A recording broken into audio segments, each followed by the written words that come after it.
Cash flow statement.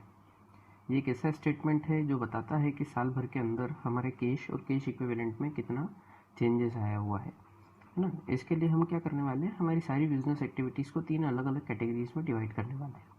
Operating activities, investing activities और financing activities. Operating activities मतलब business की वो प्रिंसिपल रेवेन्यू प्रोड्यूसिंग एक्टिविटी जो business का कोर एक्टिविटी है, जिसके दम पे ही बिजनेस चल रहा होता है ना। जैसे परचेस ऑफ सेल होता है, इसके अलावा एम्प्लॉयज़ को सैलरी देना, ये सब आपकी ऑपरेटिंग एक्टिविटी होती है। उसके बाद आती है इन्वेस्टिंग एक्टिविटी, ऐसी एक्टिविटी जो फिक्स असेट्स और इन्वेस्टमेंट के परचेस और सेल से रिलेट करती है। प्लस अगर इसके अंदर कोई फिक्स असेट से या इन्वेस्टमेंट से कोई इनकम जनरेट होती है तो वो भी सब इन्वेस्टिंग एक्टिविटी में शामिल होता है। और तीसरी कैटेगरी होती है फाइनेंसिंग एक्टिविटी की। ये रिलेट करता है ओनर्स फंड और बोरोड फंड से, कि हम हमारे बिजनेस को चलाने के लिए पैसा कहाँ कहाँ से ला रहे हैं, प्लस उसके बदले में हम उनको क्या क्या देने वाले हैं। ये सब मिला करके बनती है आपकी फाइनेंसिंग एक्टिविटीज़। तो हम समझते हैं कैश फ्लो स्टेटमेंट को। ये एक फॉर्मेट बेस्ड टॉपिक है, तो आपको इसका फॉर्मेट आराम से और अच्छे से समझना होगा। इसका एक बड़ा फॉर्मेट है, इसलिए अपन क्या कर रहे हैं, इस बड़े फॉर्मेट को छोटे छोटे टुकड़ों में बांट रहे होते हैं। सबसे पहले हमको निकालना होता है cash flow from operating activity. इसके लिए हमको लगने वाला है बिजनेस का net profit before tax and extra ordinary item. अब ये क्या होता है उसको समझ लीजिए कि ये बिजनेस का वो नेट प्रॉफिट है जो किसी भी तरह के टैक्स और एक्स्ट्रा ऑर्डिनरी आइटम्स को चार्ज करने के पहले होता है। कैसे निकालेंगे इसको, तो इसके लिए सबसे पहले आपको अपने बिजनेस का इस साल का प्रॉफिट निकालना होगा। अगर मान के चलो इस क्वेश्चन में इस साल का प्रॉफिट नहीं दिया है तो हम क्लोजिंग माइनस ओपनिंग का फॉर्मूला लगा के करंट ईयर का नेट प्रॉफिट कैलकुलेट करने वाले हैं। इसके अंदर होंगे कुछ एडजस्टमेंट्स। सबसे पहले हम इसमें ऐड करेंगे ट्रांसफ़र टू रिजर्व। अगर हमने इस साल कुछ पैसा किसी रिजर्व में ट्रांसफ़र किया है तो वो यहाँ पर प्लस हो जाएगा। अगर हम किसी तरह का प्रपोज डिविडेंड देने वाले हैं या दे रहे हैं जो कि नॉर्मली लास्ट ईयर का ही होता है तो उसको यहाँ पर प्लस करना होता है। अगर हमने किसी तरह का प्रोविज़न फॉर टैक्स बनाया है इस साल में करंट ईयर में तो उसको भी यहाँ प्लस करेंगे। और अगर इन सब के अलावा कोई एक्स्ट्रा ऑर्डिनरी एक्सपेंस होता है तो वो यहाँ पर प्लस होने वाला है। इसमें से माइनस करना होगा रिफंड ऑफ इनकम टैक्स। अगर हमको इनकम टैक्स से रिफंड मिला है तो वो यहाँ पे माइनस हो जाता है। और अगर कोई एक्स्ट्रा ऑर्डिनरी टाइप की इनकम होती है तो वो भी यहाँ पर लेस हो जाती है। ये सब करते हैं तो हमारे पास जनरेट होता है हमारा net profit before tax and extra ordinary item.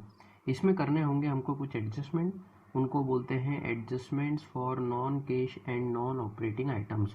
इसके अंदर हम क्या करने वाले हैं, सबसे पहले कुछ चीज़ें ऐड करने वाले हैं।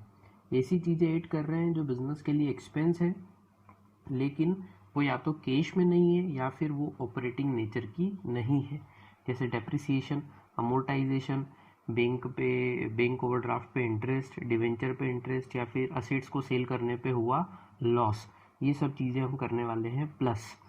और कुछ चीज़ें माइनस भी करना है हमको, जैसे interest income, dividend income, rent income या फिर profit on sale of fix assets. ये सब नॉन ऑपरेटिंग आइटम्स हैं, इसीलिए इन सबको हम करने वाले हैं लेस।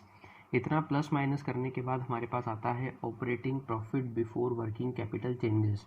कैसे निकालना है इसको, तो फिर से सुन लेते हैं। सबसे पहले हम निकालने वाले हैं हमारा net profit before tax and extra ordinary item. उसमें ये सब चीज़ें प्लस माइनस होगी तो हमारे पास होता है operating profit before working capital changes. अब इसके अंदर हम कुछ चीज़ें प्लस करने वाले हैं। अगर हमारी करंट लाइबिलिटीज़ में कुछ इंक्रीमेंट हो रहा है, कुछ इंक्रीज़ हो रहा है तो वो प्लस हो जाता है।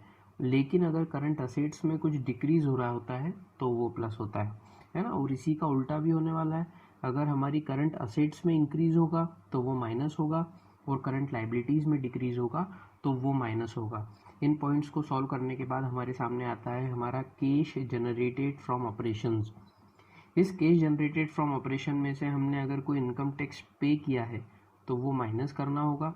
और अगर कोई एक्स्ट्रा ऑर्डिनरी आइटम है जो भी हो सकती है तो उसे प्लस या माइनस करना होगा। तो फाइनली हमारे पास आ जाता है cash flow from operating activities.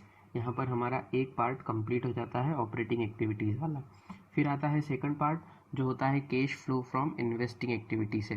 Cash flow from investing activity मतलब बिजनेस की फिक्स असेट्स और इन्वेस्टमेंट से रिलेटेड आइटम। बहुत इजी होता है ये। जब भी आप कोई भी फिक्स असेट्स, इन्वेस्टमेंट या इंटेंजिबल असेट्स सेल करते हैं तो वो लिखना है।